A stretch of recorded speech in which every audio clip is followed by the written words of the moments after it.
ସେଇଟା ସେଇଟା କହିବନି କେବେ କହିବି ସେଇଟା ବହୁତ ବ୍ୟାଡ୍ ଇମ୍ପ୍ରେସନ। ତମକୁ ତ ଅପସନ ଦିଆହବ 10ଟା କ୍ୱେଶ୍ଚନ ରୁ ତମକୁ 5ଟା ଦିଆଯିବ କରିବାକୁ। ତମକୁ ଯୋଉ 5ଟା ଆସିବ ତମେ ସେଇ 5ଟା ଲେଖିବ ହେଲା। ଆଉ 6 ନମ୍ବରଟା ଲେଖିବ ନାହିଁ। ଆଉ ଗୋଟେ ମାର୍କିଂ ସିଷ୍ଟମ କଣ ଥାଏ ଯେ ଯେତେବେଳେ ଖାତା ଯିଏକି ଦେଖିବ ପ୍ରଥମ 5ଟାକୁ ଇମ୍ପୋର୍ଟାନ୍ସ ଦେବ। ଯଦି ପଛ ଗୁଡା ଠିକ ଥିବ ଆଗ ଗୁଡା ଭୁଲ ଥିବ ତଳ ଗୁଡା ଠିକ ଥିବ ବି ଖାତାରେ ମାର୍କ ଦିଆ ହୁଏ ନାହିଁ। ତେଣୁ ସବୁବେଳେ ଚେଷ୍ଟା କରିବ ଯେତିକି କ୍ୱେଶ୍ଚନ ଅଛି ସେତିକି ଲେଖିବ। ଅଯଥା ଟାଇମ ୱେଷ୍ଟ କରିବନି ହେଲା। କେହି ବି ତମକୁ ସପୋଜ 10ଟା କ୍ୱେଶ୍ଚନ ପଡିଛି ତା ଭିତରୁ ତମକୁ 6ଟା କରିବାର ଅଛି। ତମେ ସେ 10ଟାରୁ ବାଛିଦବ 6ଟା କ୍ୱେଶ୍ଚନ ଯୋଉ 6ଟା ଆସିବ ସେଇ 6ଟା ଲେଖିବ। ଏକ୍ସଟ୍ରା କଲେ କୌଣସି ମାର୍କ ମିଳେ ନାହିଁ। ତେଣୁ ଏକ୍ସଟ୍ରା ଲେଖିକି ସମୟ ନଷ୍ଟ କରିବନି। ତ ସେଇଟା ତ କହୁଛ ଯଦି ଯୋଉମାନେ ଆନ୍ସର ମାନେ ଲେଖିଛ କିନ୍ତୁ ଆନ୍ସର ଭୁଲ ଅଛି କିନ୍ତୁ ତ ମିଳିବା କଥା ହୁଏ ତ ଖାତା ଦରକାର ଦେଇଛି ତମେ ତାର 2ଟା ମାର୍କ ନେଇଯିବ। ଆଗକୁ ଏ ପରୀକ୍ଷା କିଛି ନାହିଁ ତ ମନ ଦୁଃଖ କର ନା କିନ୍ତୁ ଦିଆ ହବ ହୁଏତ ମୁଁ ଏତେ ଖାତା ମିସ୍ କରିଦେଇଛି ତରକାରୀ ହେଇକି ଯଦି ଆନ୍ସର ଭୁଲ ଥିବ ଭୁଲ ମାର୍କ ଦେଇଦେବି। କିନ୍ତୁ ଯୋଉ ଗୁଡାକ ତମକୁ ଯୋଉ 2 ମାର୍କିଆ 1 ମାର୍କିଆ ତ ଯେତିକି ଦିଆହେଇଥିବ ସେତିକି ହିଁ ପଡେ। ବେଶୀ ଲେଖିବା ପାଇଁ ପଡେନି କି ତାର ଅପସନ ନଥାଏ। 2 ମାର୍କିଆ 3 ମାର୍କିଆ ଯେତିକି ଅପସନ ତମର ଥାଉଛି ତାହେଲେ 4ଟା ଦେଇକି ଲେଖିବା ତମେ 4ଟା କ୍ୱେଶ୍ଚନ ହିଁ ଲେଖିବ। 5ଟା ଲେଖିଲେ ତୁମକୁ ଏକ୍ସଟ୍ରା ମାର୍କ ମିଳିବନି। କାହିଁକି ଲେଖିକି ସମୟ ନଷ୍ଟ କରିବ। 2 ମାର୍କିଆରେ ଏତେ ଗୁଡେ ଜିନିଷ ବି ଲେଖିବା ଦରକାର ନାହିଁ। 2 ମାର୍କିଆ ମାନେ ଖାଲି କବିଙ୍କ ନାଁ କି ଲେଖକଙ୍କ ନାଁ ବିଷୟ ନା ବାସ୍ ସେତିକି ତାପରେ 2 ଧାଡି ଆନ୍ସର ସେତିକି। ଆଉ କବି କୋଉଠୁ ଲେଖିଛନ୍ତି କୋଉଠି କି ବହି ପ୍ରତିଷ୍ଠା କରିବେ କଣ ଲେଖିଛନ୍ତି ଆଗରୁ କେବେ ଜନ୍ମ ହେଇଥିଲେ କେବେ ମରିଥିଲେ ଏସବୁ କିଛି ଲେଖିବା ଦରକାର ନାହିଁ 2 ମାର୍କିଆରେ ହେଲା। କି କଣ ଲେଖିଛ ମୋର ମନେ ନାହିଁ ଏକ୍ଜାକ୍ଟଲି କିନ୍ତୁ ଏଇଆ କରିବନି। ଏଇ ପରୀକ୍ଷା ଏଇଥିପାଇଁ ହୁଏ ଯେ କଣ ଭୁଲ କଣ ଠିକ ହଉଛି ଫାଇନାଲ ପରୀକ୍ଷାରେ ଆମେ କେମିତି ଲେଖିବା ସେଇଟା ଜାଣିବା। ତେଣୁକରି ସେଗୁଡା ଲେଖିବନି। 3 ମାର୍କିଆରେ ବି ମଧ୍ୟ ସେଗୁଡା ଲେଖିବନି। ସେଗୁଡା କୋଉଠି ଲେଖିବ 5 ମାର୍କିଆ କ୍ୱେଶ୍ଚନ ଯେତେବେଳେ ଅଛି ସେତେବେଳେ ତମେ କବି ବିଷୟରେ କି ଲେଖକ ବିଷୟରେ 2-3 ଧାଡି ଲେଖିଲେ ଚଳିବ।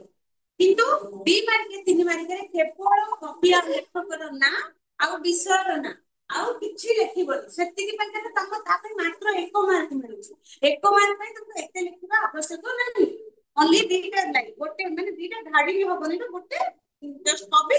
ନା କିମ୍ବା ଲେଖକ ଲେଖକଙ୍କ ନାଁ ତାପରେ ତଳେ ବିଷୟ ବିଷୟର ନାଁ ବାସ୍ ସେତିକି। 2 ମାର୍କିଆ 3 ମାର୍କିଆ ଆଉ 3 ମାର୍କିଆ 2 ଧାଡି 3 ଧାଡି ଲେଖିଲେ ଚଳିବ କି ଅତି କମରେ 4 ଧାଡି ଯଦି ବି ଚାହୁଁଛ ଲେଖିପାର। 4 ଧାଡି ମାନେ 4ଟା ସେଣ୍ଟେନ୍ସ ଲେଖିଲେ ବି ଚଳିବ। ଏତେ ଗୁଡେ ମଧ୍ୟ ଲେଖିବା ଆବଶ୍ୟକ ନାହିଁ। ଯାହା କ୍ୱେଶ୍ଚନ ସେତିକି ଆନ୍ସର ହେଲା। ଯେତିକି କ୍ୱେଶ୍ଚନ ପଚାରୁଛି ସେତିକି ଡାଇରେକ୍ଟ ଆନ୍ସର ଲେଖିବ 3 ମାର୍କିଆ ହେଲେ ମଧ୍ୟ। ତାକୁ ବହୁତ ଗୁଡେ ଜିନିଷ ଲେଖିବା ଦରକାର। ଖାଲି ଏତିକି କଥା ଯେ ପୁରା ମାନେ ଏଡିକି ଗୋଟେ ଛୋଟିଆ ୱାର୍ଡରେ ଲେଖିବ ତମର ସୁନ୍ଦର କି ସେଣ୍ଟେନ୍ସ ଦେଇକି ଆଟଲିଷ୍ଟ 3 ମାର୍କ ମାନେ 1 ମାର୍କ ତମକୁ ମିଳିଗଲା କବି ଲେଖକ ପାଇଁ। ଆଉ ଯୋଉ 2 ମାର୍କ ତମେ ଭାବି ନବ ଏଇଟା 2 ମାର୍କର ଆନ୍ସର ମାନେ ଆମକୁ ଲେଖିବାକୁ ପଡିବ ଅତି କମ। 3ଟା ଲେଖିଲେ ଚଳିବ 4ଟା ଲେଖିଲେ ଚଳିବ 4ଟାରୁ ଅଧିକା କରିକି ସମୟ ନଷ୍ଟ କରିବନି ହେଲା।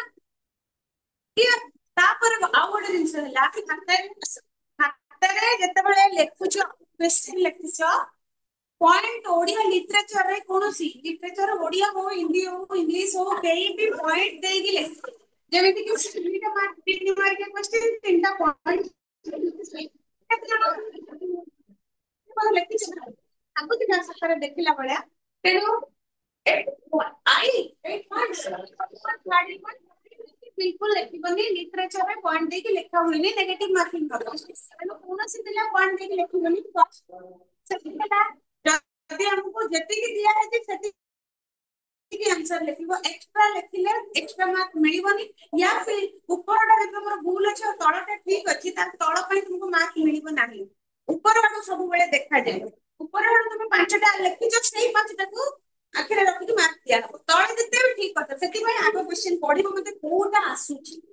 କୋଉ 5ଟା ଆସୁଛି ସେଇ 5ଟା ଲେଖିବ। ଯଦି ଦେଖିବ 3ଟା ଆ ଭିତରୁ 3ଟା କ୍ୱେଶ୍ଚନର ଆନ୍ସର ଦିଅ ତାହେଲେ 3ଟା ଲେଖିବ ଯଦି 5ଟା କ୍ୱେଶ୍ଚନର ଆନ୍ସର ଦିଅ ତାହେଲେ 5ଟା ଲେଖିବ। କ୍ଲିୟର ପଏଣ୍ଟ ଦେଇ ଲେଖିବନି ଗଲା। ସେକେଣ୍ଡରେ ଲେଖିଲେ ଛାଡି ଛାଡି ସୁନ୍ଦର କରି ଲେଖିଲେ ଭଲ ଏବେଠୁ ପ୍ରାକ୍ଟିସ କଲେ से मेन परीक्षा तुमको आगे सुविधा हो जी भी खाता देखिबो सबले मन रख तमे एकुटिया खाता लेखुछ तम खाता तमे एकुटिया लेखुछ तम पाखरे पेशेंस नहीं तमे गाड़ी मारी लिखुछ जे खाता देखुथबो भाबला केते खाता देखु नहीं तार को धैर्य आसीबो जे पढिया टिके टिके निकी पढिया आसीबो कि कष्ट होबनी तो छटू करी लेखिला बाय टिके जदी छाड़ी छाड़ी की लेखिबो टिके स्पेस देई की ताने जे लेख पढिबो ताको टिके भल लागिबो इंप्रेशन टा भल आछो से मार्क एक जगह दी दो कि को जगह रे गोटे पिलाटे मेन परीक्षा गोटे पिलाटे फेल हो जाउची एक दी मार्क पाई जदि तमर सुंदर अक्षर अछि आ तमर पढा लेखा गुडी को प्राणीय बुझी होची तले जनकर मन से तरल जीव जे भी खाता देखो तू जे हम पिलाटा एते लिखिची एको मार्क पाई काई की फेल जीव चला तो तुम्हारे कोठी ना कोठी एडजस्ट करी दे दो आस साइड टिके ध्यान दबो पॉइंट देगी लिखबोनी के जेतिकी दरकार सेतिकी लिखबो कॉपी दुई मार्क तीन मार्क रे केवल कवि लेखक ना विषय ना लिखबो बेसी गुडे कवि विषय कि लेखकर अबाउट लेखुच एतिक मासरे जन्म एतिक मासरे मृत्यु एइटा लिखुछ सेगुडा किछि लिखबा दरकार नै सेटा केतेबेला लिखबो जे तुमको लॉन्ग क्वेश्चन दे होला थर्ड हला जिंस जो गुडा तमर ऑप्शन आसुची मल्टीपल चॉइस आसुची तमे कोन करछ खाली एक number answer a b d e एमते कर लिखुछ हला सेमिति करले तो हमको कोन असुविधा होची क्वेश्चन देखिबो आर आंसर कोटा मिले मिले के प्रश्न पढ़ कर के लिखबा पई कि पढ़ देखिया पई कि पढ़ तेनो सेटा हमको सुना इंस्टिट्यूट बोली चली जाउची जेतेबेले तमे खाता रे सेति देई देथिबो से कोन तमरो गोटे गोटे मिलेबो कि तापर समय थिबो तापर गदा गदा खाता देखबो तापर समय थिबो कि से तमे सेठी लिखिबो केमती पूरा क्वेश्चन टा लिखिलो आंसर टा सेठी लिख ना एक नंबर ए आंसर खाली बी तो सिंबल दे के छाडी बनी सिंबल देके केही छाड़ीबनी पूरा धाड़ी गोटे तो धाड़ी को माने गोटे धाड़ी लिखियार अछि को जो कोन कम से कच्छ बोल ना कोन थिला ऑप्शन अछि ए बी सी डी जदि आंसर ए थिबो तुम कोन करछो एक नंबर आंसर ए बस सरी गला सेति करी छाड़ दोछो तमे लिखबो एक नंबर आई पछ गोटे रो ना कोन थिला रे कंगो करिबो बस गोटे धाड़ी लिखबो ଭଲ କଥା ଯଦି ପେନ୍ ଚେଞ୍ଜ କରୁଛ ନହେଲେ କିଛି ଦରକାର ନାହିଁ केवल जो कलर पेन लिखुचे से गोटे कलर पेन यूज करो और से जो आंसर तळे गोटे गार पकेइ दो सेम कलर पेन रे गोटे गार पकेइ दो ताकि आउरी सुंदर लागिबो जे खाता देखुची ताको आउरी इंप्रेशन तार भलो रहबो हला एतिकी गला सेकेंड गोटे पिलार भलो लिखि दिला ना जानिनी कि तम भितर किए कहिबो किए लिखि जतिला आंसर ठीक सब ठीक सीक्वेंसली करिनि कोन करछो सपोज एक नंबर दुई नंबर क्वेश्चन ताधरे 10 टा क्वेश्चन पडिची 10 टा क्वेश्चन एक number 2 number 3 number 4 number 5 number 6 number 7 number 8 number 9 number 10 number question तुमको दिया है 5 टा क्वेश्चन करिया ता भितर जो 5 टा तुमको आसुची तुम सेटा लिखि पारो किंतु लिखिला बेले सपोज तुमको 10 नंबर क्वेश्चन आसुची तारे तुम 10 नंबर मार्क करिक ना आंसर लिखबो जे देखिबो से जानो एई क्वेश्चन टा 10 नंबर एई आंसर टा 10 नंबर क्वेश्चन लो ही आंसर जने के लिखिचंती कोन जे 10 नंबर आंसर लिखिचो किंतु 1 नंबर देइछो जे नंबर मु जेतेबेले माने खाताटा देखिनी आस खाताटा देखिनी 1 नंबर क्वेश्चन ला आंसर अछि पूरा आंसर ठीक अछि आंसर किछि भूल नै आंसर ठीक अछि किंतु 1 नंबर क्वेश्चन टाको सॉरी 10 नंबर आंसर टा 1 नंबर लिखिले मतलब खातारे भी लिखिछि डा खाता सेटा लेखा हेछि गोटे लाइन ऊपर लिखिछि खाता सब लिखिछो कि सेटा करे प्रॉब्लम अछि सेमे लिखिछि और तमरा नंबर भूल भाई एक मार्क माइनस है तार तारे तुम पढ़िबा कथा जानि -1 देछि कना सेटा तमरो भूल जानो आगु सेटा को रेक्टिफाई करबी और मने पड़ सेटा साइ दियो प्लेट बोली लिखा था ना सेमिति कर नंबर जहां अछि से विज्ञान हो न माने भल्ला गुन जदी कहू ना चलिबो मु कहि परबी तार किंतु लेखा बहुत परफेक्ट अछि आंसर बढ़िया लिखछि खाली प्रॉब्लम एया नंबर अपरसेट कर दे कि हाथ मु बुझी पाले यार पूरा आंसर कोउटा मते आको मिलेबा पर 5 मिनिट लागि गला जे 10 नंबर पॉइंट देछि एक नंबर आंसर अछि 2 नंबर पॉइंट देछि 5 नंबर आंसर अछि 7 नंबर आंसर पूरा एक्यूरेट अछि किंतु एक भले तो सेमति करियो जो आंसर लिखु से तार नंबर तमे जदि आगे 10 नंबर आंसर लिखु किछ असुविधा नै 10 नंबर लिखि दियो सेठी किंतु नंबर दबो जे एटा 10 नंबर क्वेश्चन लो आंसर दियो छाड़ी छाड़ी लिखिबो सुंदर की लिखिबो नेक्स्ट परीक्षा रे आगे भलो करियो आ जार जार जो कम जिवो कॉपी लिखबो भाई 1 नंबर या आंसर पाई 1 नंबर जो माने आंसर तुमको मिलले ना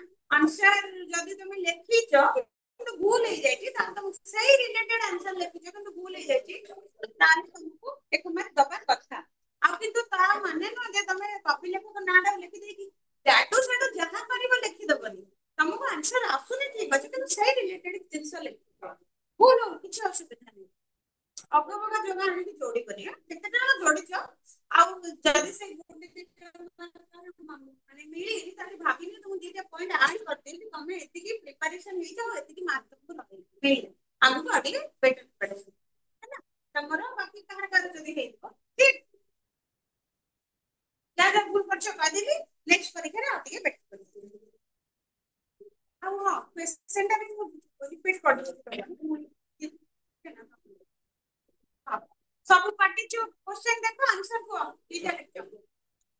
କେଉଁ ଶ୍ରେଣୀର ମନୁଷ୍ୟ ପୃଥିବୀର ନାନା ବସ୍ତୁ ଦର୍ଶନ କରନ୍ତି ଓ ସମ୍ଭବ କରନ୍ତି କୋଉ ବିଷୟରୁ ଆସିଛି ଏଇଟା ପ୍ରଥମ ଶ୍ରେଣୀ ଅପର ମାନେ ଯୋଉମାନେ ହଁ ଠିକ ଅଛି ଅପର ତ ଏଠି ଅପସନ ହିଁ ନାହିଁ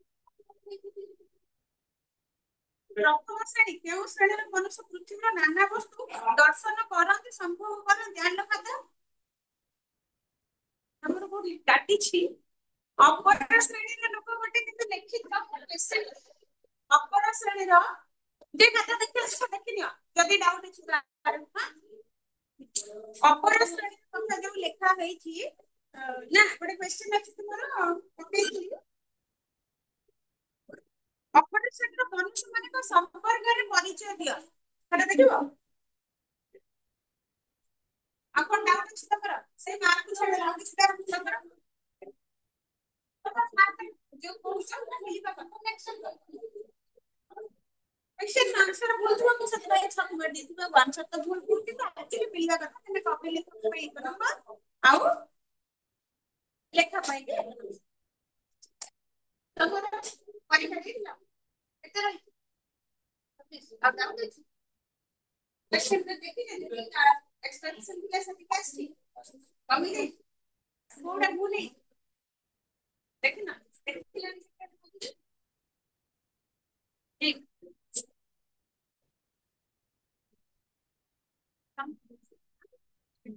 तमर को कौन डाउट ଅଛି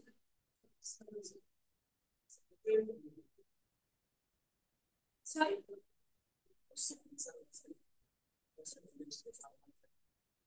देखुआ सही भाई आत्मा का ଆଉ ଅନନ୍ତ ପ୍ରକୃତି ସାଙ୍ଗରେ କାହାର ନିତ୍ୟ ଯୋଗ ଥାଏ ମନୁଷ୍ୟର ନିତ୍ୟ ପ୍ରାଚୀନ କେଉଁ ଶାସ୍ତ୍ର ଐତିହାସିକ ସତ୍ୟର ପରିପୂର୍ଣ୍ଣ ଏଇଟା ବହୁତ ଲୋକ ଲେଖିଛ ଚିକିତ୍ସା ଶାସ୍ତ୍ରକୁ ଏଇ ସେମ କ୍ୱେଶ୍ଚନ ଆଉ ଗୋଟେ ଜାଗାରେ ପଡୁଛି କୋଉ ଶାସ୍ତ୍ର ପ୍ରାଚୀନ ଧର୍ମଶାସ୍ତ୍ର ପ୍ରାଚୀନ ଧର୍ମଶାସ୍ତ୍ରରେ ବହୁତ ସାରା ଐତିହାସିକ ଘଟଣା ଅଛି ହେଲା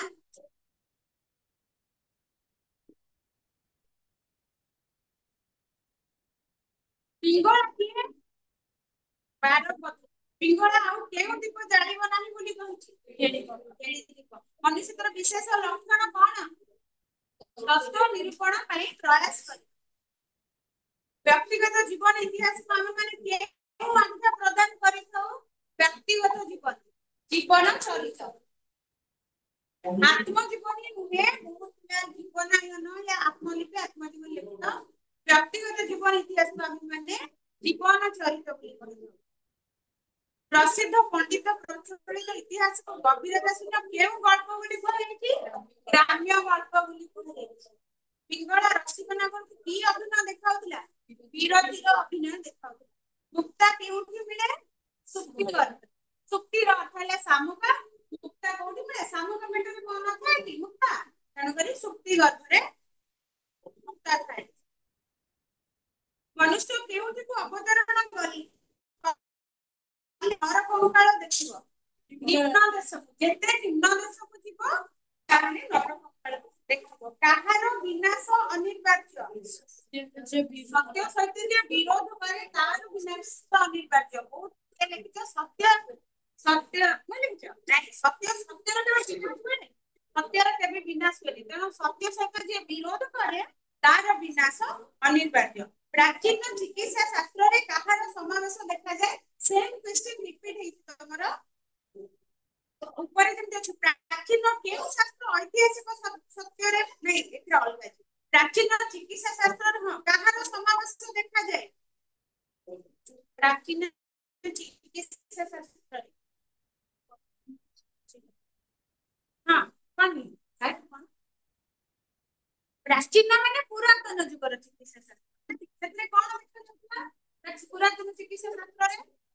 ଯାହାର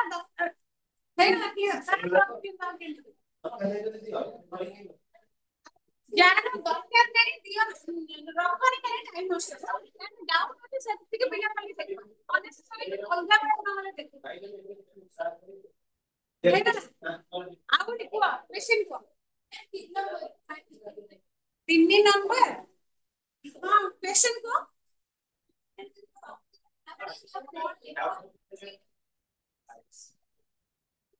ସରି ସବୁଥିରୁ ହାଫ୍ ହାଫ୍ କଟିଛି କୋଉ ନମ୍ବର 3 ନମ୍ବରଟା ପୁରା ଆଉ ଟିକେ ସୁନ୍ଦର କରି ଲେଖିଥାନ୍ତ ଆନ୍ସର କଣ ଲେଖିଛ କୋଉ କ୍वेଶ୍ଚନ କୁହ ପିଙ୍ଗଳ ମନରେ କାହିଁକି ବୈରାଗ ଭାବ ଜାତ ହେଲା 3 ନମ୍ବର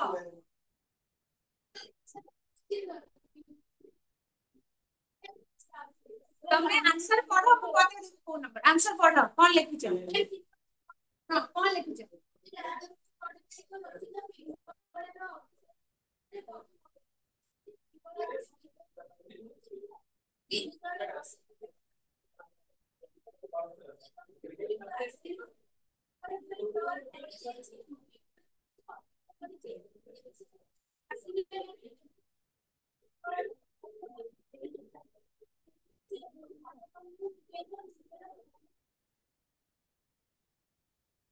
ହଉ ସେଇଟା ପାଇଁକି ତୁମକୁ ହାଫ୍ ମାର୍କ କଟିଛି ଆନ୍ସର କହୁଛି ପିଙ୍ଗଳାର ବୈରାଗ ଭାବ ଜାତ ହେଲା ତମେ ଫାର୍ଷ୍ଟ ପଏଣ୍ଟ କବି ଲେଖକ ଲେଖିଲ ଠିକ ଅଛି ସେକେଣ୍ଡ ଲେଖିଲ ରାତ୍ରିର ତୃତୀୟ ପ୍ରହରରେ ଲୋକଟି ସମ୍ଭ୍ରାନ୍ତ ଶ୍ରେଣୀ ଲୋକଟି ଆସିନଥିଲା କେବଳ ସିଏ ଆସିନଥିଲା ବୋଲି ବୈରାଗ ଭାବ ଜାତ ହେଇନଥିଲା ସିଏ ଆସିନଥିଲା ଏବଂ ସେଇ ମୁହୂର୍ତ୍ତରେ ପିଙ୍ଗଳାର ଏଇ ଯୋଉ ପାପ କାର୍ଯ୍ୟଠୁ ମନଟା ବାହାରିକି ନିବୃତ୍ତ ହେଇକି ଭଗବାନଙ୍କ ପାଖରେ ତାର ମନ ନିବୃତ୍ତ ହେଇଥିଲା ତେଣୁ ସିଏ ଯେତେବେଳେ ଭଗବାନଙ୍କ ପାଖକୁ ତାର ମନକୁ ନିୟୋଜିତ କରିଥିଲା ସେଥିପାଇଁ ତାର ଏଇ ସବୁ ମାନେ ଜୀବନ ପ୍ରତି ତାର ବୈରାଗ ଭାବ ଆସିଥିଲା ତ ସେଇ ଯୋଉ କାହିଁକି ବୈରାଗ ଭାବ ଆସିଥିଲା ଗୋଟେ ପଟେ ହେଲା ସିଏ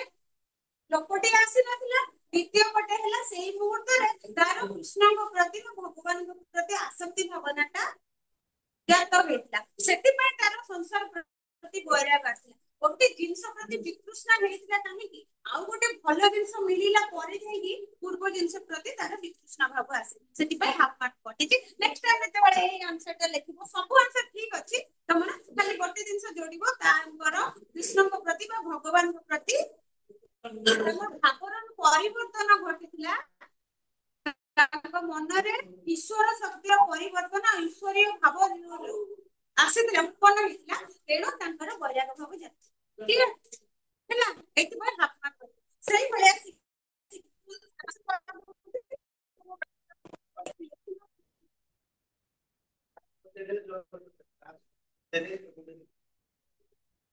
ଟାଇମ୍ ୱେଷ୍ଟ ହବ ଗୋଟେ ଗୋଟେ କାମ କର ଶୁଣ ତମେ ଗୋଟେ କାମ କର ଏବେ ଆମେ ପଢେଇବା ଅଳ୍ପ ସମୟ ମିଳିଛି ଖାତା ଦେଖିବ ଆନ୍ସର ପଢିବ କଣ କଣ ପଏଣ୍ଟ ଅଛି ତମେ ମତେ କହିବ ମୁଁ ଆନ୍ସର ତମକୁ କହିଦେବି ହେଲା ମୁଁ ସେଥିପାଇଁ ଲଙ୍ଗ କ୍ୱେଶ୍ଚନ ତମକୁ ହଉନି ତ ସର୍ଟ କ୍ୱେଶ୍ଚନ ଖାଲି ଡିସ୍କସନ କରିଦେଲି କାହିଁକିନା ଟାଇମ୍ ପୁଣି ଡିସ୍କସ କରିବ ତମେ ପଢ ଆଉ ଶୁଣ ଯୋଉମାନଙ୍କ ଖାତା ଦେଖା ସରୁଛି ଖାଲି ଟାଇମରେ ତମ ଖାତାକୁ ଆଣିକି ତମେ ଦେଖ କୋଉଠି ମିଷ୍ଟେକ କରିଛ ଆଉ କଣ ପାଇଁ କି ମାର୍କ ସବୁ କଟୁଛି ତାପରେ ସାଙ୍ଗ ସାଙ୍ଗେ ଡିସ୍କସ କର ତାପରେ ଆମ ସହିତ ଡିସ୍କସ କଲେ ଆମେ କରିଦେବା ଆଜି କଣ ରୋଷେଇ କରିବ କଣ ଏଇଠି ଡିସ୍କସ କଲେ କଣ ହବ ଟାଇମ ନଷ୍ଟ ହବ ଆଜି ଅଲରେଡି ଡେରି ଅଛି ତମେ ତପସ୍ୱୀର ପତ୍ର ପଢା ସରିଛି ନାଇଁ ତ ତା ପୂର୍ବରୁ ସେଟା ସରିଯାଇଛି ଆକାଶ କଇଁଛ ସରିଛି ତପସ୍ୱୀର ପତ୍ର ପଢା ହବ ନା କଣ ନା କୋଉ ବିଷୟ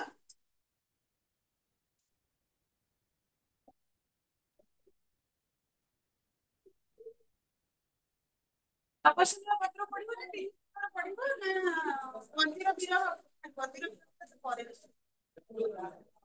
ତପସ୍ୱୀର ପତ୍ର ବାହାର କର ଲେଖିଛନ୍ତି ଗଙ୍ଗାଧର ମେହେର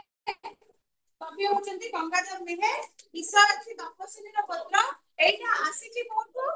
तपस्विनी काव्यरू आसीची गंगाधर मेहेर द्वारा रचित गोटे बड़ काव्यटे तपस्विनी काव्य सेई काव्यर किछि अंश विशेष होची तपस्विनी रे सॉरी कोन विषय ना कोन तपस्विनी पत्र तपस्विनी पत्र तपस्विनी होचंती सीता को उद्देश्य कहले कि सीता जेहेतु जेतेबेले वनरे रहुतिले आश्रम रे रामचंद्र छाड़ी दे जाइतिले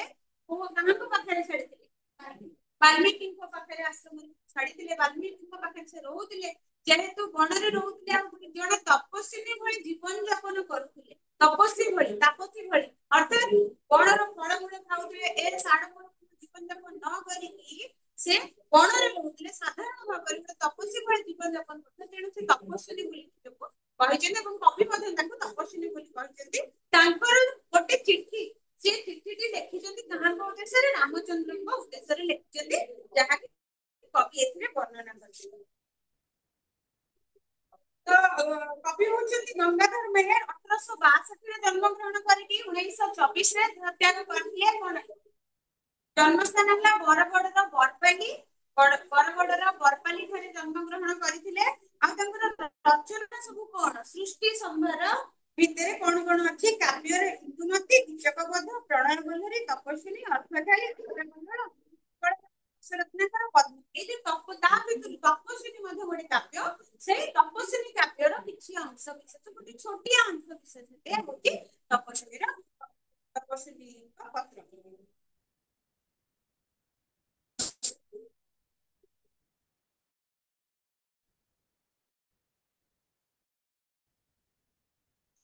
ଠିକ ବିଷୟ କେବଳ ଲେଖକଙ୍କ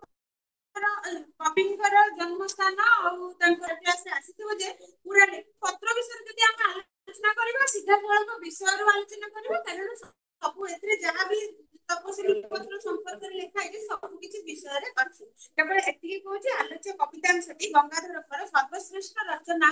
ତପସ୍ୱିନୀ କାବ୍ୟରୁ ସଂସ୍କୃତ ହେଇଛି ଏଇଟା ଏଇ ଧାଡିରେ ତ ଯେତେବେଳେ ଲମ୍ବେସି ଲେଖିବ ଝାଡା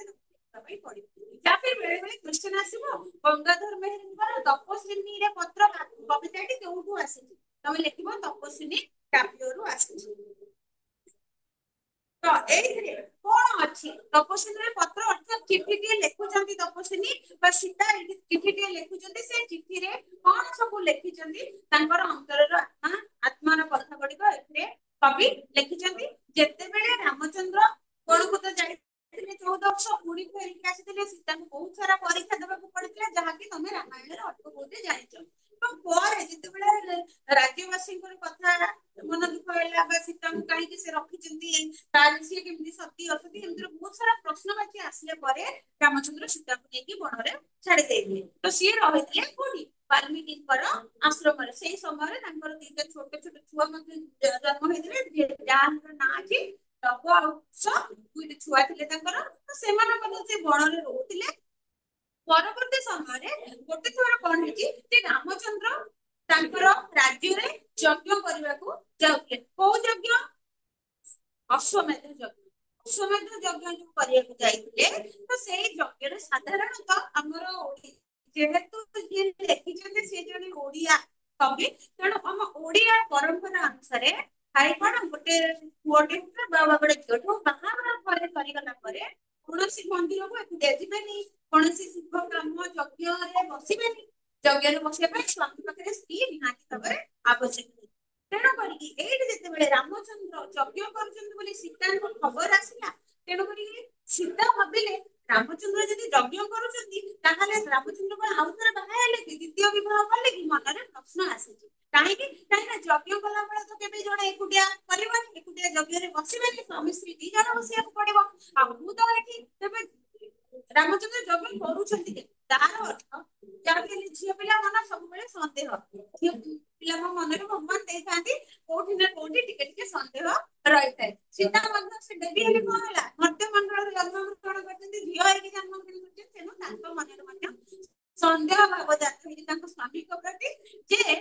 ହୁଏତ ସିଏ କି ଆଉ ଥରେ କିଏ ବାହା ହେଇଗଲେ କି ନବବାମାକୁ ବାହା ହେଇକି ନେଇ ଆସିଲେ ଗୋଟେ ନୂଆ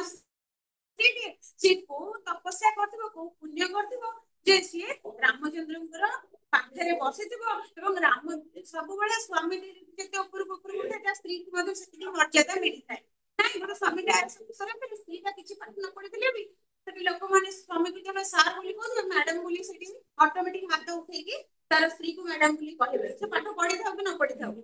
କିଛି ମାନେ କାହିଁକିନା ସବୁବେଳେ ସ୍ୱାମୀର ଇଜ୍ଜତ ସାଙ୍ଗରେ ସ୍ତ୍ରୀର ଇଜ୍ଜତ ବରାବର ହେଇଯାଇଥାଏ। ତେଣୁ ଏଇଠି କହୁଛନ୍ତି ଯେ ଯେଉଁଭଳି ସବୁ ଦେଶବାସୀ ମାନେ ରାଜ୍ୟବାସୀ ମାନେ ରାମଚନ୍ଦ୍ରଙ୍କୁ ହାତ ଯୋଡି ନମସ୍କାର କରୁଥିବେ ଏବଂ ତାଙ୍କ ବିଷୟରେ ବାହାବା କରୁଥିବେ ସେଇ ସମୟରେ ତାଙ୍କର ସ୍ତ୍ରୀ ଯୋଉ ନବ ବିବାହିତ ଦ୍ୱିତୀୟ ପତ୍ନୀଟି ଆସିବ ତାଙ୍କୁ ମଧ୍ୟ ସେତିକି ସମ୍ମାନ ମିଳୁଥିବ। ତ ଏଇଭଳି ମନରେ ଗୁଡାଏ ପ୍ରଶ୍ନବାଚୀ ଆସିଛି ଏବଂ ତାକୁ ନେଇକିନା ସେ ଚିଠିଟିଏ ଲେଖୁଛନ୍ତି ରାମଚନ୍ଦ୍ରଙ୍କ ପାଖକୁ ପଠେଇବେ। ସେଇ ଚିଠିରେ କଣ ସବୁ ଲେଖୁଛନ୍ତି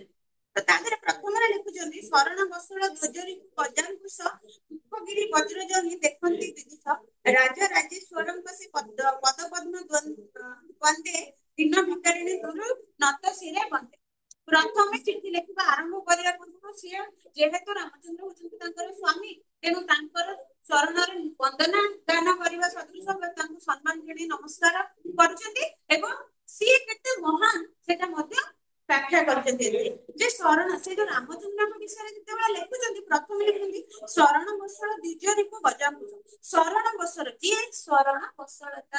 ଅର୍ଥାତ କଥାଟା କଣ ସ୍ନେହ ବାତ୍ସଲ୍ୟ ମମତାରେ ଯିଏ ଭରପୁର ଏଇଠି ରାମଚନ୍ଦ୍ରଙ୍କ ହୃଦୟରେ ତାଙ୍କର ପ୍ରତ୍ୟେକଟି ଲୋକ ତାଙ୍କର ପ୍ରତ୍ୟେକଟି କଣ ଭକ୍ତ ମାନଙ୍କ ପ୍ରତି ଗୋଟେ ବାତ୍ସଲ୍ୟ ମମତା ଭରପୁର ହେଇକି ରହିଛି ସ୍ନେହ ଶ୍ରଦ୍ଧା ଗୋଟେ ବନ୍ଧନ ଭରପୁର ହେଇକି ରହିଛି। ତେଣୁ ସେଇଥିପାଇଁ କହୁଛନ୍ତି ଶରଣ ଦ୍ୱିଜ ହେଲା ପତାକା ଦ୍ୱିଜର ଅର୍ଥ ହେଲା ପତାକା ରିପୁ ଗଜଭୂଷ ଶରଣ ବସ୍ତ୍ର ଦ୍ୱିଜ ଅର୍ଥାତ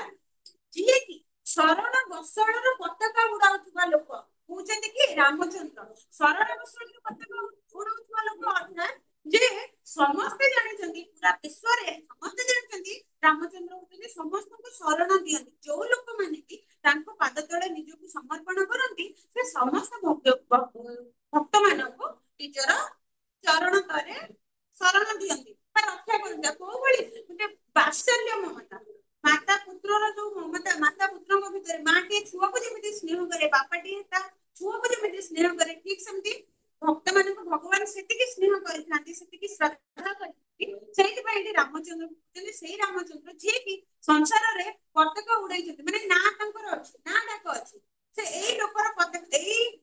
ମାନେ ସ୍ନେହର ସେ ସମସ୍ତଙ୍କୁ ସ୍ନେହ କଲା ଭଳି ଯୋଉ ପତାକାଟା ଉଡେଇଛନ୍ତି ଯୋଉ ଚାରିଆଡେ ବାଜଣା ବାଜୁଥାଏ ଯେ ଆମେ ଯେମିତି ଜଗନ୍ନାଥଙ୍କର ଯୋଉ ପତାକା ଉଡିଥାଏ କଣ ପାଇଁ ଜଗନ୍ନାଥଙ୍କର ଯୋଉ ପତାକାଟି ଆମର ବାନାଟି ଉଡୁଛି ସେ ପତିତ ପାବନ ବାନା କାହିଁକି ନା ସେ ପତିତ ମାନଙ୍କୁ ରକ୍ଷା କରୁଥିବାରୁ ସବୁ ପାପରୁ ମୁକ୍ତ କରୁଥିବାରୁ ନୁହେଁ କି ତାଙ୍କୁ ପାବନ କରୁଥିବାରୁ ବା ପତିତ ମାନଙ୍କୁ ରକ୍ଷା କରୁଥିବାରୁ ପତିତ ପାପୀ ମାନଙ୍କୁ ରକ୍ଷା କରୁଥିବାରୁ ପତିତ ପାବନ ବନା ଉଡେଇଛନ୍ତି ଠିକ ସେଇଭଳି ଏଇଠି କହୁଛନ୍ତି ଶରଣ ବସ୍ତ୍ର ବୀଜ ଉଡୁଛି ତାଙ୍କର ଅର୍ଥାତ ଯିଏ ଶରଣ ବସଳତାରେ ରୂପକ ପତାକା ଉଡେଇଥାନ୍ତି ସେଇ ରାମଚନ୍ଦ୍ର ଆଉ କଣ ରିପୁ ଗଜାଙ୍କୁଶ ରିପୁ ହେଲା ଶତ୍ରୁ ଗଜାଙ୍କୁଶ ହେଲା ଗଜ ଯଦି ଗୋଟେ ପାଗଳ ହାତୀକୁ ଅଙ୍କୁଶରେ ଯେମିତି ଦମନ କରାଯାଏ ସେଇଭଳି ସିଏ ହଉଛନ୍ତି ପାଗଳ ହାତୀର ଶତ୍ରୁ ସଦୃଶ ବା ତାକୁ ଅଙ୍କୁଶ ଲଗେଇକି ବାନ୍ଧି ପାରନ୍ତି ତାଙ୍କ ଆଗରେ ଯିଏ ବି ହିଂସ୍ର ଆସୁ ଗୋଟେ ମତ ହାତୀଟିଏ ଆସିଲେ ବି ସେ ତାକୁ ଅଙ୍କୁଶ ଲଗେଇକି ସାମ୍ନା କରି ଲୁଟି ପାରିବା ଭଳି କ୍ଷମତା ତାଙ୍କ ପାଖରେ ଅଛି ରିପୁ ଗଜାଙ୍କୁଶ ଅର୍ଥାତ ଯେଉଁ ଅଙ୍କୁଶରେ ହାତୀକୁ ଦମନ କରାଯାଏ ଗୋଟେ ପାଗଳ ହାତୀକୁ ଯୋଉ ଅଙ୍କୁଶରେ ଦମନ କରାଯାଇପାରେ ସେଇଭଳି ପାୱାର ତାଙ୍କ ପାଖରେ ଅଛି ସେଇଭଳି କ୍ଷମତା ତାଙ୍କ ପାଖରେ ଥିବା ସେଇ ରାମଚନ୍ଦ୍ରଙ୍କ ଉଦ୍ଦେଶ୍ୟରେ ସୀତା ଏଠି କହୁଛନ୍ତି ପୁଣି କହୁଛନ୍ତି ଦୁଃଖଗିରି ବଜ୍ର ଜମି ଦେଖନ୍ତି ବିଦୁଷ ବିଦୁଷ ହେଲା ପଣ୍ଡିତ ପଣ୍ଡିତ ମାନେ ବଡ ବଡ ମୁନି ଋଷି ଜ୍ଞାନୀ ଗୁଣୀ ପଣ୍ଡିତ ମାନେ ଯାହାଙ୍କ ନିଜ ଚକ୍ଷୁରେ ଦେଖନ୍ତି ଯିଏ କି ଦୁଃଖଗିରି ବଜ୍ର ଦୁଃଖ ରୂପକ ପର୍ବତର ବଜ୍ର ପରି ହଉଛନ୍ତି ରାମଚନ୍ଦ୍ର ମାନେ ରାମଚନ୍ଦ୍ରଙ୍କ ଶରଣରେ ଯିଏ ବି ଆସୁଛି ତା ପାଖରେ ଯଦି ଦୁଃଖ ଭରପୁର ହେଇକି ବି ଥିବ ସେ ସବୁ କିଛି ଦୂର ହେଇଯିବ ତେଣୁ ସେ ଦୁଃଖର ଗିରି ହେଲା ପର୍ବତ ଯଦି ପର୍ବତ ଭଳି ଦୁଃଖ ବି ଥାଏ ସେ ତାକୁ ବି ଦମନ କରିପାରୁଥିବା ଶକ୍ତି ରଖୁଥିବା ନା ସେଇ ଗିରିକୁ ଭାଙ୍ଗି ଦଉଥିବା ଗିରି ମାନେ ଗିରିକୁ ଭାଙ୍ଗି ଦଉଥିବା ବଜ୍ର ହେଲା ବହୁତ ଟାଣ ବଜ୍ରର ନାଁ ଶୁଣିଛ କାହାର ବଜ୍ର ଅସ୍ତ୍ର ଇନ୍ଦ୍ରଙ୍କର ତେଣୁକରି ବଜ୍ରଟା ବହୁତ ଟାଣ ବହୁତ ଶକ୍ତ। ତେଣୁ ସିଏ କଣ କହୁଛନ୍ତି ଦୁଃଖ ରୂପକ ପର୍ବତକୁ ମଧ୍ୟ ଆଙ୍କର ଯୋଉ ବାତ୍ସଲ୍ୟଟା ବଜ୍ରରେ ଯେମିତି ଗୋଟେ ବଜ୍ରରେ ଗୋଟେ ପାହାଡକୁ ଭାଙ୍ଗିଦେଲେ ଯେମିତି ପାହାଡ ଗୁଣ୍ଡ ହେଇଯିବ, ପାହାଡଟା କେତେ ଟାଣ କିନ୍ତୁ ତାଠୁ ଟାଣ ବଜ୍ର। ଠିକ ସେମିତି ତମ ପାଖରେ ଏତେ ବଡ ବଡ ଦୁଃଖ ଥିଲେ ମଧ୍ୟ ତାକୁ ହରଣ କରିନଥିଲା ଭଳି ଶକ୍ତି ଅଛି, କ୍ଷମତା ଅଛି ରାମଚନ୍ଦ୍ର। ସେଇଭଳି ଥିବା ଶକ୍ତି ଥିବା, ସେଇଭଳି କ୍ଷମତା ଥିବା ଲୋକ ହଉଛନ୍ତି ରାମଚନ୍ଦ୍ର, ଯୋଉଟା କି ବଡ ବଡ ମୁନି ଋଷି ବଡ ବଡ ବିଦୁଷୀ ମାନେ କହିଛନ୍ତି ତାଙ୍କ ମତରେ ରାମଚନ୍ଦ୍ର ଏତେ କ୍ଷମତାଶାଳୀ। ପୁଣି କହୁଛନ୍ତି ରାଜା ରାଜେଶ୍ୱରଙ୍କ ସେ ସେଇଭଳି ମହାନ ବ୍ୟକ୍ତିତ୍ୱ ଯେତେବେଳେ ଚିଠିଟିଏ ଆରମ୍ଭ କରୁଛନ୍ତି, ଆମେ ଯେତେବେଳେ କାହାକୁ ଗୋଟେ ଚିଠିଟିଏ ଲେଖନ୍ତି ତାଙ୍କୁ ପ୍ରଥମେ କଣ ଲେଖୁଛେ ପ୍ରଣାମ ଜଣାଉଛେ, ଶାସନ ପ୍ରଣାମ ଜଣାଉଛେ ନାଇଁ କି? ଏଇଠି ସୀତା ଯେତେବେଳେ ଚିଠି ଲେଖୁଛନ୍ତି ରାମଚନ୍ଦ୍ରଙ୍କୁ ପ୍ରଥମେ ସେ ପ୍ରଣାମ ଜଣେଇବେ ବୋଲିକି ତା ପୂର୍ବରୁ ତାଙ୍କର ପାୱାର କେତେ, ସବୁ ତାଙ୍କର ଦକ୍ଷତା କେତେ, ତାଙ୍କର କ୍ଷମତା କେତେ ଲେଖୁଛନ୍ତି। ଯିଏ ହଉଛନ୍ତି ତାମାନେ ଚିଠି ଲେଖିବା ଆରମ୍ଭ କରିଛନ୍ତି, ଆଉ ଚିଠିର ଆରମ୍ଭରେ ଲେଖୁଛନ୍ତି ଯିଏ ହଉଛନ୍ତି ସକଳ ବିଶ୍ୱରେ ଶରଣ ଦେଇଥିବା, ସମସ୍ତଙ୍କୁ ଶରଣ ଦେଉଥିବାର ପତାକା ଉଡାଉଥିବା ଯୋଉ ଭଗବାନ ରାମଚନ୍ଦ୍ର ଏବଂ ଦୁଃଖୀ ମାନଙ୍କ ପାଇଁ ବଜ୍ର ସଦୃଶ ଦୁଃଖୀ ମାନଙ୍କୁ ସାହାଯ୍ୟ କରିବାର ମହାନ ବୋଲିକି ତାକୁ ବିଦୁଷୀ ମାନେ ଯୋଉ ଲୋକକୁ କହିଛନ୍ତି, ସେଭଳି ଜଣେ ମହାନ ବ୍ୟକ୍ତିତ୍ୱଙ୍କୁ ମୁଁ ଏତେ ଦୂରରୁ ଥାଇକି ନମସ୍କାର ଜଣାଉଛି। ସେଇଟା ଥିଲା ତାଙ୍କର ଚିଠିର ଆରମ୍ଭ। ଆମେ ଯେମିତି ଚିଠି ଲେଖିଲା ବେଳେ ସମ୍ମାନ ଧାଡି ଲେଖନ୍ତି, ସିଏ ମଧ୍ୟ ଚିଠି ଲେଖିଲା ପୂର୍ବରୁ ପ୍ରାଚୀନ ଯୁଗରେ ମଧ୍ୟ ସେମିତି ଚିଠି ଲେଖିବାର ଶୈଳୀ ଥିଲା। ସେ ମଧ୍ୟ ସେମିତି ସମ୍ମାନ ଦେଇକି ଚିଠି ଲେଖୁଛନ୍ତି। କହୁଛନ୍ତି ରାଜା ରାଜେଶ୍ୱରଙ୍କ ସେ ପଦ ପଦ୍ମ ଦ୍ୱନ୍ଦେ, ତ କିଏ ରାଜା ରାଜେଶ୍ୱର ହଉଛନ୍ତି ସେ ରାମଚନ୍ଦ୍ରଙ୍କ ଉଦ୍ଦେଶ୍ୟରେ କହୁଛନ୍ତି। ସେଇ ରାମଚନ୍ଦ୍ରଙ୍କର ପଦ ପଦ୍ମ ଦ୍ୱନ୍ଦେ, ଦ୍ୱନ୍ଦେ ହେଲା ଦୁଇ ପାଦରେ, ପାଦ ପଦ୍ମରେ ବା ଦୁଇ ଯାକ ପାଦରେ, ପାଦ ପଦ୍ମରେ ପଦ୍ମ ସହିତ ତାଙ୍କର ପାଦକୁ ତୁଳନା କରିଛନ୍ତି। ପଦ୍ମ ଫୁଲଟି ଯେମିତି ନରମ, ପଦ୍ମ ଫୁଲର ରଙ୍ଗଟି ଯେମିତି ପାଦ କି କଲର ପିଙ୍କ ପିଙ୍କ କଲର, ଗୋଲାପି ଗୋଲାପି କଲର, ଠିକ ସେମିତି ରାମଚନ୍ଦ୍ରଙ୍କର କୃଷ୍ଣଙ୍କର ପାଦ ତଳ ତ ତମେ ଯୋଉ ସର ମାରିଲା ବେଳେ ସବୁ ଫଟୋରେ ଦେଖିଥିବ, ତାଙ୍କ ପାଦଟି କଣ ଆମ ମାନଙ୍କ ପାଦ ଭଳି ନୁହେଁ ନା, ପୁରା କୋମଳ କୋମଳ ପିଙ୍କ ପିଙ୍କ କଲର। ସେଇଥିପାଇଁ ତ ତୀର ଜୁତାର କାନ ଭାବିକି, ହରିଣର କାନ ଭାବିକି ନା ମାରିଥିଲେ, କିଏ 1100 ତୀର ମାରି ଦେଇଥିଲେ ନା, ଆମ ମାନଙ୍କ ପାଦ ଭିତରେ ଜାଣି ପାରିଥାନ୍ତେ। ତେଣୁ କରିକି ସେଇଥିପାଇଁ କହୁଛନ୍ତି ପଦ୍ମ ଭଳି କୋମଳ ପାଦକୁ, ପାଦ ପଦ୍ମକୁ ମୁଁ କିଏ ଦିନ ଭିକାରୁଣୀ। ଏଇଠି ରାଜା ରାଜେଶ୍ୱର ସୀତା ରାମଚନ୍ଦ୍ରଙ୍କ ଉଦ୍ଦେଶ୍ୟରେ କହିଲା ବେଳେ ନିଜକୁ ଦିନ ଭିକାରୁଣୀ ବୋଲି କହୁଛନ୍ତି। ଅତି ଦରିଦ୍ର, ଦିନ ମାନେ ଅତି ଦରିଦ୍ର କାଙ୍ଗଳ ଭିକାରୁଣୀ କିଏ ମୁଁ, ସେଇ ରାଜା ରାଜେଶ୍ୱରଙ୍କ, ସେଇ ରାମଚନ୍ଦ୍ରଙ୍କ ପାଦ ଦ୍ୱୟରେ ଦୂରୁ ନତ ଶିରେ ବନ୍ଦେ। ଅତି ଦୂରରୁ, ଯେହେତୁ ରାମଚନ୍ଦ୍ରଙ୍କ ପାଖରେ ସେ ନାହାନ୍ତି, ଦୂରରେ ଅଛନ୍ତି, ତେଣୁ ଦୂରୁ ନତ ଶିରେ ବନ୍ଦେ। ବନ୍ଦେ ହେଲା ବନ୍ଦନା କରେ, ନତ ଶିରେ ହେଲା ଶିର ହେଲା ମୁଣ୍ଡ, ନତ ହେଲା ନୁଆଁଇବା। ମୋର ମୁଣ୍ଡକୁ ମୁଁ ନୁଆଁଇକି ଆପଣଙ୍କର ପାଦ ପଦ୍ମରେ ମୁଁ ହଉଛି ଗୋଟେ ଦିନ ଭିକାରୁଣୀ, ଆପଣ ହଉଛି ମହାନ ରାଜା ରାଜେଶ୍ୱର, ଯିଏକି ଦୁଃଖୀ ପାଇଁ କି ଦୁଃଖୀର ଦୁଃଖ ପାଇଁ ବଜ୍ର ସ୍ୱରୂପ ଗଜ ମତ ହସ୍ତିକୁ ବି ଦମନ କରିପାରୁଥିବା ଭଳି କ୍ଷମତା ଥିବା ବ୍ୟକ୍ତି ଏବଂ ଶରଣ ବର୍ଷଳ ପତାକା ଉଡାଉଥିବା ବ୍ୟକ୍ତି, ଆପଣଙ୍କର ପାଦ ପଦ୍ମରେ ଆପଣ ହଉଛନ୍ତି ରାଜା ରାଜେଶ୍ୱର, ଆପଣଙ୍କ ପାଦ ପଦ୍ମରେ ମୁଁ ଗୋଟିଏ ଅତି ସାଧାରଣ ଦିନହୀନ ଦରିଦ୍ର ଭିକାରୁଣୀ ଏତେ ଦୂରରେ ରହିକି ମୁଣ୍ଡ ନୁଆଁଇ ନମସ୍କାର ଜଣାଉଛି। ଇଏ ତାଙ୍କର ପ୍ରଥମ ଧାଡିର କଥା, ଚିଠି ପ୍ରଥମ ଚିଠି ଏବଂ ଚିଠିର ପ୍ରଥମ ଲେଖା ଏବଂ ତମ ବିଷୟରେ ମାନେ ପ୍ରଥମ ପଦଟି ବିଷୟ, ପ୍ରଥମ ପଦଟି ସମସ୍ତେ ବୁଝିପାରିଲ ନା ଡାଉଟ ହେଲା? ବୁଝିପାରିଲ? ଲାଷ୍ଟ ଲାଇନ ଦିନ ଭିକାରୁଣୀ ଦୂରରୁ ନତଶିରେ ବନ୍ଦେ, ଦିନ ଭିକାରୁଣୀ ଏଠି ସୀତା ନିଜ ଉଦ୍ଦେଶ୍ୟରେ କହୁଛନ୍ତି। କ୍ୱେଶ୍ଚନ ଆସିବ ଦିନ ଭିକାରୁଣୀ ସୀତା କାହା ଉଦ୍ଦେଶ୍ୟରେ କହିଛନ୍ତି, ଏଇଟା କାହା ଉଦ୍ଦେଶ୍ୟରେ କହିଛି ଲେଖିବ, ସୀତା ନିଜ ଉଦ୍ଦେଶ୍ୟରେ କହିଛନ୍ତି। ଏଇଟା ବା ସୀତାଙ୍କ ଉଦ୍ଦେଶ୍ୟରେ କହିଛି। ଦୂର ହେଲା ଦୂରରୁ, ନତଶିରେ ହେଲା ମୁଣ୍ଡ ନୁଆଁଇ, ବନ୍ଦେ ହେଲା ବନ୍ଦନା କରୁଛି ବା ନମସ୍କାର କରୁଛି। ତୁମକୁ ମୁଁ ଦୂରରୁ, ତୁମେ ଏତେ ମହାନ, ତାଙ୍କର କିଛିଟା ଦକ୍ଷତାକୁ କିଛିଟା କ୍ଷମତାକୁ ଲେଖିକି ନା ତାପରେ ନିଜକୁ ଅତି ତୁଚ୍ଛ ମନେ କରିକି ତାଙ୍କୁ ସେ ଦୂରରୁ ନମସ୍କାର କରୁଛନ୍ତି ହେଲା। ତାପରେ କରିବାକୁ ମଧୁ ଆଶା ତିମିର ଭେଦନ, କାତରେ କାନ୍ତାରେ ଥାଇ ପରେ ନିବେଦନ, ମହାରାଜ ମହାଯଜ୍ଞ ହୋଇଛ ଦୀକ୍ଷିତ, ନବବାମା ହେଉଥିବେ ବାମାନ୍କେ ଦୀକ୍ଷିତ। ସିଧାସଳଖ ଆସିଗଲେ ଡାଉଟକୁ, ମାନେ ତାଙ୍କୁ କିଛି ଗୋଟେ ମାନେ କଣ କରିବ, ତାଙ୍କୁ ଡାଉଟ କରୁଛନ୍ତି ଯେ କାଳେ ସେ ବାହା ହେଇଯାଇଛନ୍ତି କି ନୂଆ ନବବାମା, ତେଣୁ ସିଧାସଳଖ କହୁଛନ୍ତି ତମ ପାଖରେ ତମ ସାଇଡରେ ତମର ସ୍ତ୍ରୀ ବସିଥିବେ, ଦ୍ୱିତୀୟ ସ୍ତ୍ରୀ ବସିଥିବେ। ମନରେ ଆସିଯାଇଛି ବହୁତ ସାରା ସନ୍ଦେହ, ତେଣୁ ଲେଖୁଛନ୍ତି କରିବାକୁ ମଧୁ ଆଶା ତିମିର ଭେଦନ। କରିବାକୁ ମଧୁ ଆଶା ତିମିର ଭେଦନ। ତିମିର ହେଲା ଅନ୍ଧକାର, ଭେଦନ ହେଲା ତାକୁ ଚିରିକି ଭେଦ କରିବା। ମଧୁ ଆଶା ହେଲା ମଧୁର ଆଶା ରୂପକ ଅନ୍ଧକାରକୁ ଭେଦ କରି, ଅର୍ଥାତ ମୋ ମନରେ ଯୋଉ ଅନ୍ଧକାର ଅଛି ବା ମୋ ମନରେ ଯୋଉ କଥା ଗୁଡିକ ଅଛି, ମୁଁ ସେ ସବୁ ତିମିରକୁ ଭେଦ କରିକି ମୋର ଆଶାଟିକୁ ପୂରଣ କରି ମୋର ପ୍ରଶ୍ନର ଉତ୍ତର। ସୀତାଙ୍କର ଏଠି ଦିଟା ପ୍ରଶ୍ନ ଅଛି, ସେ ଦିଟା ପ୍ରଶ୍ନ ଜଣେ ପଚାରିବାକୁ ଚାହୁଁଛନ୍ତି ରାମଚନ୍ଦ୍ରଙ୍କୁ ଏବଂ ସେ ତାର ଉତ୍ତର ଜାଣିବାକୁ ଚାହୁଁଛନ୍ତି। ତେଣୁ କରିବାକୁ ମଧୁ ଆଶା ତିମିର ଭେଦନ, କାତରେ କାନ୍ତାରେ ଥାଇ କର ନିବେଦନ। କାତରେ ହେଲା ଭୟରେ ବା ଦୁଃଖରେ, ଏଇଠି କିନ୍ତୁ ଭୟରେ ହବନି, ସୀତା ଭୟ ତ ଏଠି ନୁହଁ, ଦୁଃଖ ଆସିଯାଇଛି କାହିଁକିନା ମନରେ ଗୋଟେ ଭୟ ବି ଆସିବ, କାହିଁକିନା ସ୍ୱାମୀଙ୍କର ଆଉ ଥରେ ବାହାଘର ହେଇଯାଇଛି, ଆସିଯାଉଛି, ନିହାତି ଭାବରେ ଗୋଟେ ସ୍ତ୍ରୀକୁ ଦୁଃଖ ଲାଗିବ ଏବଂ ଭୟ ମଧ୍ୟ ଲାଗିବ। ତେଣୁ କହୁଛି ଭୟରେ, କାନ୍ତାରେ ହେଲା ଜଙ୍ଗଲ। କାନ୍ତାରେ ଶବ୍ଦର ଅର୍ଥ କଣ ପଡିଗଲା? କାନ୍ତାରେ ହେଲା ଜଙ୍ଗଲରେ, ଜଙ୍ଗଲରେ ଯାଇକି ମୁଁ ନିବେଦନ କରୁଛି ବା ପ୍ରାର୍ଥନା କରୁଛି, ଗୋଟେ ଲାଇନ ଅଛି। କାତରେ ବା ଭୟରେ ଏଇ ଦୂରରେ ଜଙ୍ଗଲରେ ରହିକି ମୁଁ ନିବେଦନ କରୁଛି ଯେ ମୋର ଗୋଟେ ମଧୁର ଆଶା, ମୋର ଛୋଟିଆ ମିଠା ଆଶାଟି, ଅର୍ଥାତ ବେଶୀ ମିଠା ତ ପୁରାପୁରି କହିବନି, ଯେ ମୋର ଗୋଟେ ଛୋଟ ଆଶାଟି ଅଛି, ସେ ଅନ୍ଧାର ଭେଦ କରିକି ମୋର ମନର ଯୋଉ ଆକାଂକ୍ଷାଟି ଅଛି, ମନର ଯୋଉ ଭୟ ଅଛି, ତାକୁ ଦୂର କରି ମତେ କୁହ ଇଏ ସବୁ କରୁଥିବ ନା ତମେ। ତେଣୁ ମୋର ପ୍ରାର୍ଥନା ବା ମୋର ନିବେଦନ ରକ୍ଷା କର। ହେ ମହାରାଜ, ମହାଯଜ୍ଞ ହୋଇତ ଦୀକ୍ଷିତ, ତୁମେ ମହାଯଜ୍ଞରେ, କୋଉ ଯଜ୍ଞ ଏଇଟା? ଅଶ୍ୱମେଧ ଯଜ୍ଞରେ ଦୀକ୍ଷିତ ହେଲା, ଦୀକ୍ଷା ପ୍ରାପ୍ତ କରିଛ, ମାନେ ତୁମେ ସେଇ ଯଜ୍ଞ ଟା କରିବ ବୋଲି ଦୀକ୍ଷା ନେଇକି ବସିଥିବ ଯଜ୍ଞ ପାଖରେ। ନବମା ହେଉଥିବେ ବାମାନ୍ୟ ଦୀକ୍ଷିତ। ନବମା ହେଲା ନୂଆ ବୋହୂ, ଦ୍ୱିତୀୟ ସ୍ତ୍ରୀ ଯୋଉ ତାଙ୍କର ନୂଆ କରି ବାହା ହେଇଥିବା, ନୂଆ କରି ବୋହୂ କରିକି ଆଣିଥିବା ନୂଆ ବୋହୂଟି ହେଇଥିବ ବାମାନ,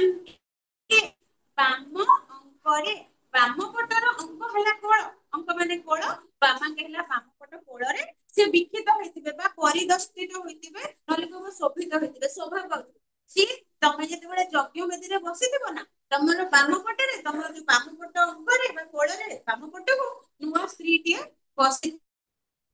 ପ୍ରବେଶନ କରିଥିବ ବା ବିକ୍ଷିତ ହେଇଥିବ, ବିକ୍ଷିତ ଥିବ, ଶୋଭା ପାଉଥିବ ହେଲା। ଏତିକି ଥାଉ,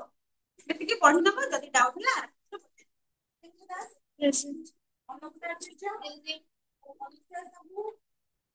ଅଭିଜିତ କର